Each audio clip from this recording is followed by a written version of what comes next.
Mr. Speaker, perhaps the Prime Minister knows something I don't know. There's only one hospital in my constituency.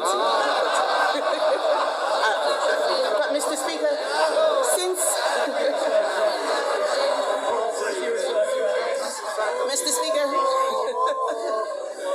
since Labour took office, Mr. Speaker, inflation has nearly doubled, growth has halved, and unemployment has surged. Is this what the Prime Minister meant when he tweeted that the economy is improving? Mr. Speaker, since the general election, 500,000 more people are in work. And I know she doesn't mention that. She's fixated on talking Britain down. We're investing in the future. Mr. Speaker, even in the last 2 weeks, the Strategic Defence Review, 30,000 new jobs building submarines. Yesterday, the sizable announcement, 10,000 new jobs. Tens of thousands of construction jobs building the social and affordable housing that was announced this morning. That's the difference that Labour makes in government. Mr. Speaker, he must be talking about a different economy. All of us in this House heard about unemployment increasing. Unemployment has increased every month since Labour took office. Last year, he said he was taking the winter fuel payment away to balance the books. But the books are not balanced. In fact, they are worse. This year, the deficit is forecast to be £10 billion higher since the budget. Not since last year's election, since the budget. In what way are the books now balanced? Mr. Speaker, she's obviously missed the interest rate cuts, the growth figures for earlier this year, the huge... The Strategic Defence Review, local transport, £15 billion going in, free school meals, Sizewell, social housing. Mr. Speaker, but she stands there to lecture us, and I say Liz Truss is obviously back in vogue, advising reform officially now, haunting the Tories, and I remind her that the Shadow Home Secretary, I think he was then Chief Secretary to the Treasury, he gave the Liz Truss budget, Mr. Speaker, 9.5 out of 10. The Leader of the Opposition said what was wrong with Liz Truss's budget was not necessarily the package, that was all right, it was the way it was sold. They've learned absolutely nothing.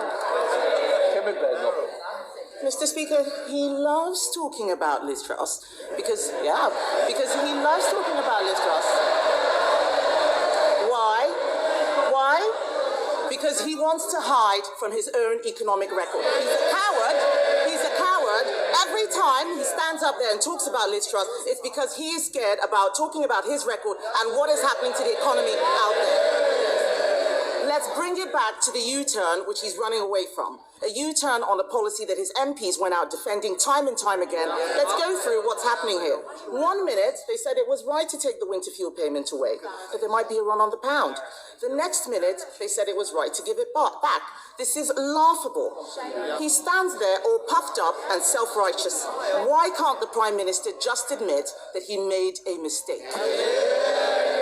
Mr. Speaker, they left a £22 billion black hole that we had to fill. And that's why we took the right decisions. We've stabilised the economy. That's why we've seen 4 interest rate cuts.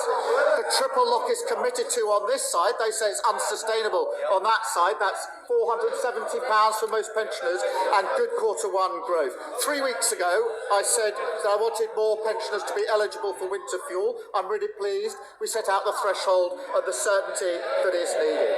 And she says I don't want to talk about my record. What about free trade deals, record investment, free school meals, breakfast clubs, social and affordable housing, defence review, Sizewell? We could go on all morning, Mr. Speaker, but we've got the Chancellor who's going to say even more in a minute.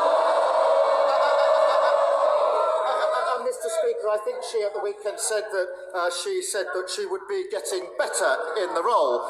She could start with apologising for the Liz Truss budget. That would be better.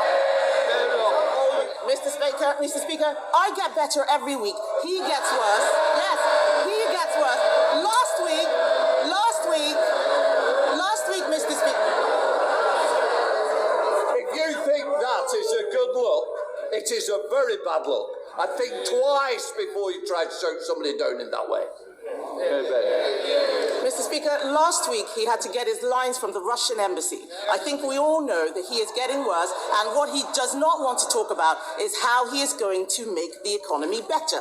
That is what the people out there want to hear, and he's got no answers. His trade deals have unraveled. The Strategic Defence Review, everyone out there is asking where's the money coming from, and the fact is he doesn't know how to balance the books. The Chancellor says the winter fuel payment U-turn won't be funded through higher borrowing. So will the Prime Minister admit that it will be funded by putting everybody's taxes up? Absolutely.